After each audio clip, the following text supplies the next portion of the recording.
So after a long hiatus, we're back. I hope everyone missed us. So why the hiatus anyway? Oh, just some creative differences I had with the last host. We didn't see eye to eye on the direction we were going with the show. You care to elaborate? Well, okay. He was just getting wasted. Every episode, there was booze and drugs involved, and I felt the show was becoming more about that than the stories that were being told. Oh, I see. It is what it is. He's off doing podcasts on analyzing pubic hair. Pubic hair, huh? That's an odd discussion to have more than once. How long can you keep a podcast like that going? I guess we'll see. I hear it's premiering next Wednesday. Oh, great. I'd like to tune in on that. Yeah, I encourage anyone to check it out. Despite our falling out, I still hope he's successful. Of course. So tell me a bit about yourself, Florence. You're what they've come to call a chum scrubber? Can you describe to me, as well as our listeners, what is a chum scrubber? Yeah, absolutely. A chum scrubber is a term used to describe subjects or conversations that no one really wants to talk about. It's a parent avoiding the sex talk with their teenage kid to avoiding the bills in the mail. It really could be anything you're avoiding due to pain or discomfort. It's rarely used. In fact, I've never heard anyone verbally use it. Yeah, I have to say, I've never heard that term or the word. How did you come across it? I think I read it in a book. To be honest, I can't really remember. But the word just stuck with me, you know. It kind of called to me, chum, scrubber. You can refer to a sperm as chum, and well, I scrub it. To me, at least it was obvious. When I saw your infomercial, I just had to have you on the show. I couldn't believe there was someone on this planet that was doing this for a living, let alone chose to make a business out of it. Can you explain what it is you do exactly? Well, I go to people's houses and I scrub and clean the ejaculate off their bodies. Doesn't get any simpler than that. Are these people random? Do you have clients, regular clients? What brought you to this point in your life? This is amazing and odd. It's both. I have contract clients I see on a weekly basis, and yeah, like a plumber or electrician or any trade, I meet new people all the time. Really? A plumber or electrician?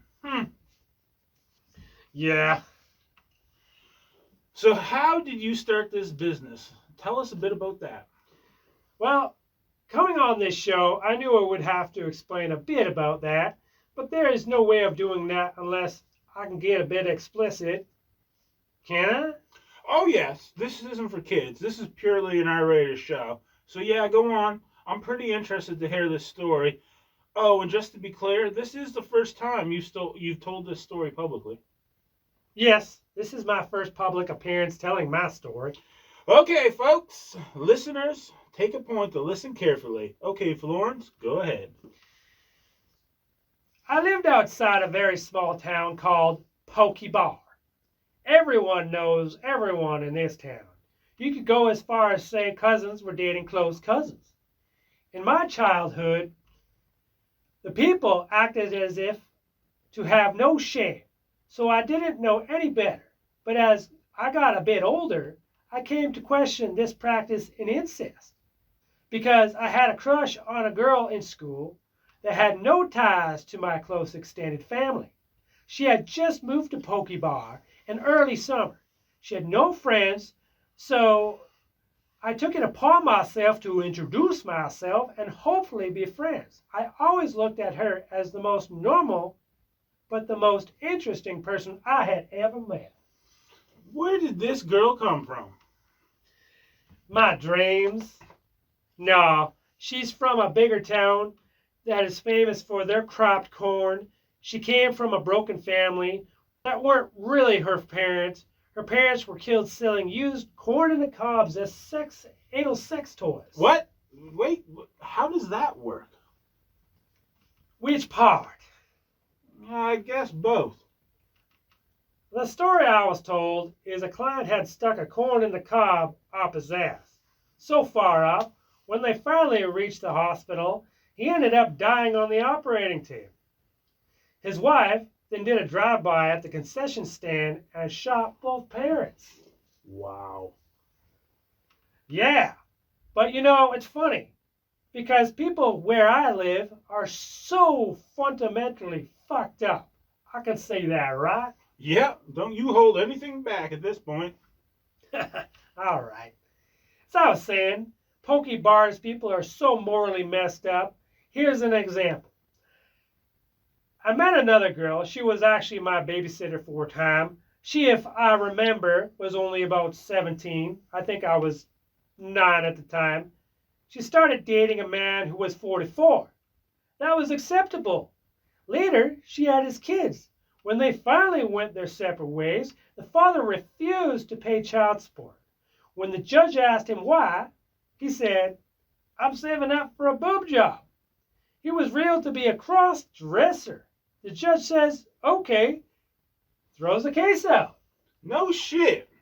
Yeah, man, that's messed up. How long ago was this? I can't see that flying today, even with today's society of having no choice but to be over the top socially sensitive. That is one responsibility there is no escaping from. Have you ever seen the Texas Chainsaw Massacre remake, the one with R.A. Army? I think so. That's the one with Jessica Biel, right? Yeah, the cop played by R.A. Army in that movie very much resembled the kind of policing Pokey Bar has, or had. That film had some references to cannibalism, did it not? Without the cannibalism, of course, as far as I know. Anyways, there was a little to no justice in this little town unless you stole or murdered someone. They took those crimes very seriously, but everything else was so far in the gray area it benefited criminals to break the laws in those gray areas. They got to bond with the judges and prosecutors more. You know, when you think about it, the entire system, our justice system outside your small town, it boils down to stealing and murder. At the core, rape, larceny, burglary, kidnapping, it's all stealing. Manslaughter, arson, in a way, verbal and physical abuse. You know, it can all be considered murder of the person, a murder of the core of that person's inner self. Wow, that's deep. I agree, absolutely. It's not a place I would recommend anyone raise their children in. If you're from there, get the fuck out. And that's exactly what you did, wasn't it? Yes, as soon as I turned 18 and I left home. Did you have any childhood traumas? I did, yes. When I was 10, I walked into my father rubbing one out in the living room. After coming home from school, I stood there and just stared at him. He stared back at me, then returned to it. I remember looking at what he was facing, and it was my oldest sister's naked Barbie doll standing on the ledge of a fireplace. I feel like we're gonna open up some repressed memories here. This should definitely be a radiotherapy session. Yeah, maybe. You just might reveal a lot of fucked up people's disturbing secrets, if not necessarily a bad thing. No, you don't think there'd be a lot of judgment, though, but there is, until you learn someone has gone through the same or similar dramatic experiences as you. Ah, for sure. How did you deal with catching your father jerking off? Was there ever a conversation? Yeah. My mom, dad, my sister sat at the dinner table. They both expressed in detail how normal it was to masturbate. My mother especially brought out her dildos to show us how she uses them. She showed you? Like, No, not like that. She just did a lot of gesturing with the dildos in her hands. My father was the one who told us we could do it anywhere in the house at any time of the day. were you the only normal person in your family? Jesus. Come on. Me normal? I grew up to scrub jizz off people's chests. If anything, I was aware of my environment, but only because I watched a lot of TV and movies that showed no exposure to this environment I was in. We didn't have a car growing up that could take us past the next town. It was a shit beat car. My dad had to fix nearly once a week. So there was no other exposure to normal society. At the same time, though, what is exactly normal? I'm sure most of our viewers would say their childhood was nowhere near normal. Well, outside my hometown, you don't hear of such stories as your sister putting gardener snakes up herself for experimental pleasures. And if you do, it's disgraceful and disturbing. And they're right, but it took me years to see that way. Where's your family now? You haven't been back to your hometown, but do you keep in contact with your family at all? Mostly my sister. She still lives at home. It's hard to talk to her alone sometimes, though, 'cause they refuse to have anything other than a landline. My mother says my sister can't have a cell phone in the house. It's against their religion. But growing up, we had no fucking religion. I'm thinking, what the fuck is that? My sister said they're following a local cult that restricts any technology past the 70s. Is it surprising? After being so long since you've been back home, do you find your family surprising? The things they do, the things they say? The cult thing was a bit surprising at first. My father was always talked down to religion and cults when I was young, but my family also always contradicts themselves. They're so hypocritical. Yeah, I have a mother who will always have arguments over the phone. She'll give out all these facts, this advice, claim they work. What does your mom do? She has her own arts business. She's a painter. There's all sorts of stuff. But after hearing these conversations she has, I do my own research and I find out she's giving these people wrong information. Mind you, it's just banter. The people on the other line are normally her friends and probably know to take her shit probably with a grain of salt, but she'll believe anything people tell her as fact, or she'll make up her own facts and falsely give them out and argue about it. And I'm sitting listening to these conversations and I'm like, what in the fuck are you actually talking about? Yeah, people are messed up, right? Yeah, they are messed up. So, how I became the chum scrubber is actually not that interesting. I was about maybe 11. My parents were going out for the evening. They got a sitter for me because my sister was at her boyfriend's. But around 9 p.m., my sitter wanted to know if I'd come with her to a party. I didn't want to be stuck at home doing nothing, and my sitter promised we'd go to a store and get munchies on the way back. As an 11-year-old, what kind of party were you expecting? I'm not sure at the moment, but I think any kid at that age pictures a lot of junk food, board games, movie nights, typical things, I think. But we walked not 10 minutes down the road to this 3-story house. There was music, I think it was country. There was people everywhere, probably about 50 people lingering outside. As me and my sitter entered the house, there was probably triple that, and everyone I knew, or at least I knew of, was in that house. I get maybe it's not the party that you were expecting. Not quite. No chips, no pop, or munchies, not really anyway. My babysitter led me into this room and told me to stay in there for a moment. The room was dim and empty. The only thing in it was a workout bench without bars. I remember sitting on the bench just waiting. I have a feeling I know what's coming. Well, after a while, a man walked into the room. He was completely naked. He walked in, barely acknowledged me as he turned around to talk to someone. When he did turn around and see me, he gestured his hand towards the wall, and he asked me to move. Of course I moved. I didn't really want to rebel against a man with his wang. Then a woman came in. Naked? The only thing she had on was a ball game with a hole in the center. Weird. Right? I really didn't know what to think. A naked man and a woman walk into a room, there's really a lame dad joke in there somewhere. The woman went on all fours on the bench. She was facing me, and as a kid, all I was looking at was her breasts. Oh my god. I feel like this show is turning into a porn form edition.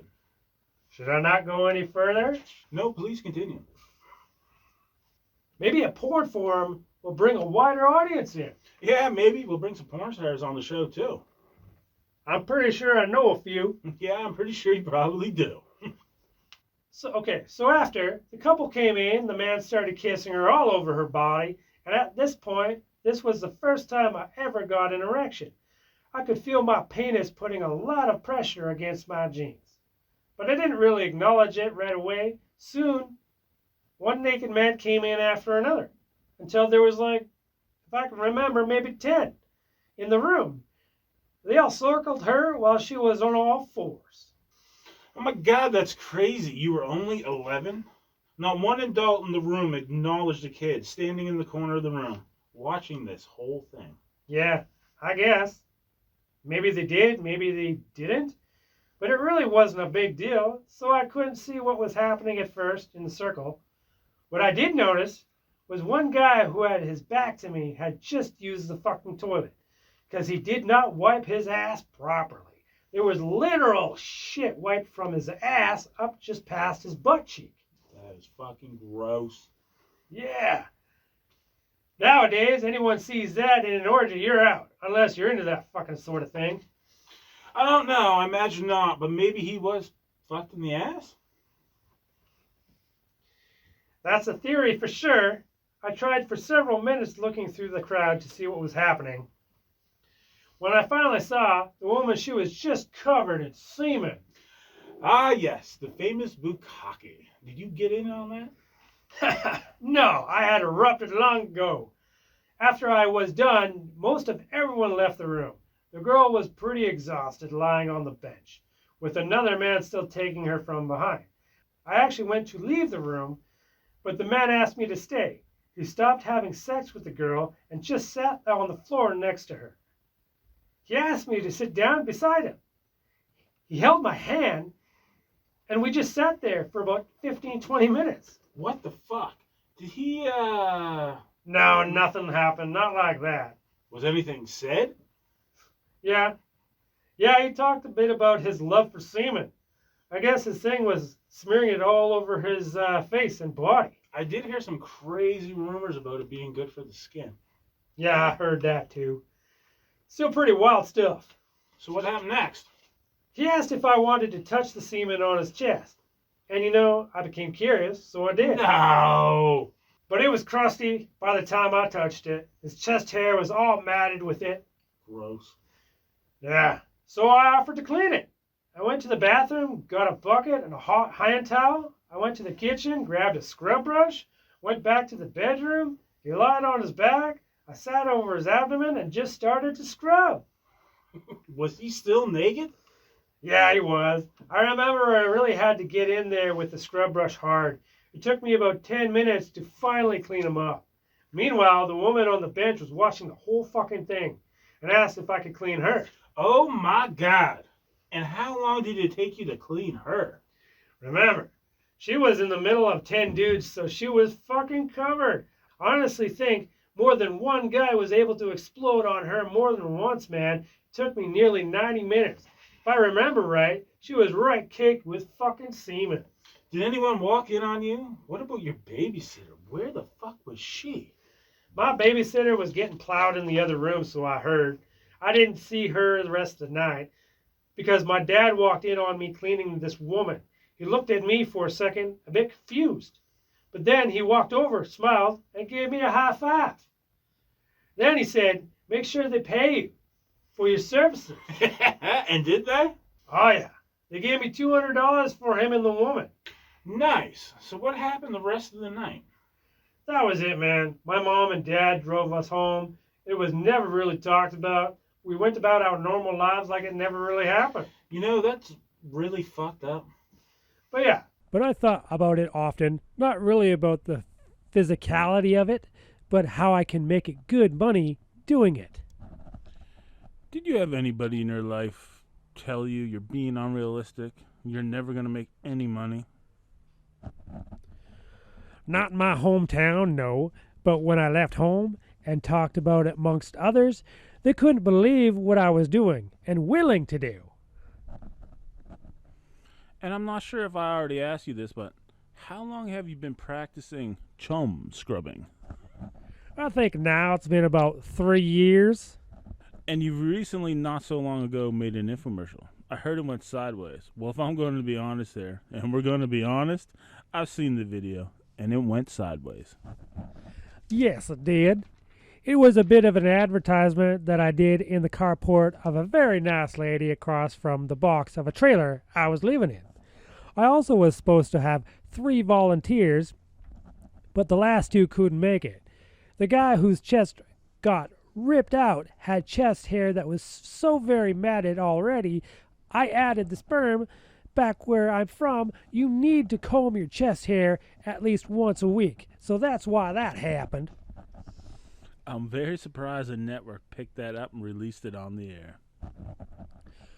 One of the persons who I discussed my dreams with was a TV producer.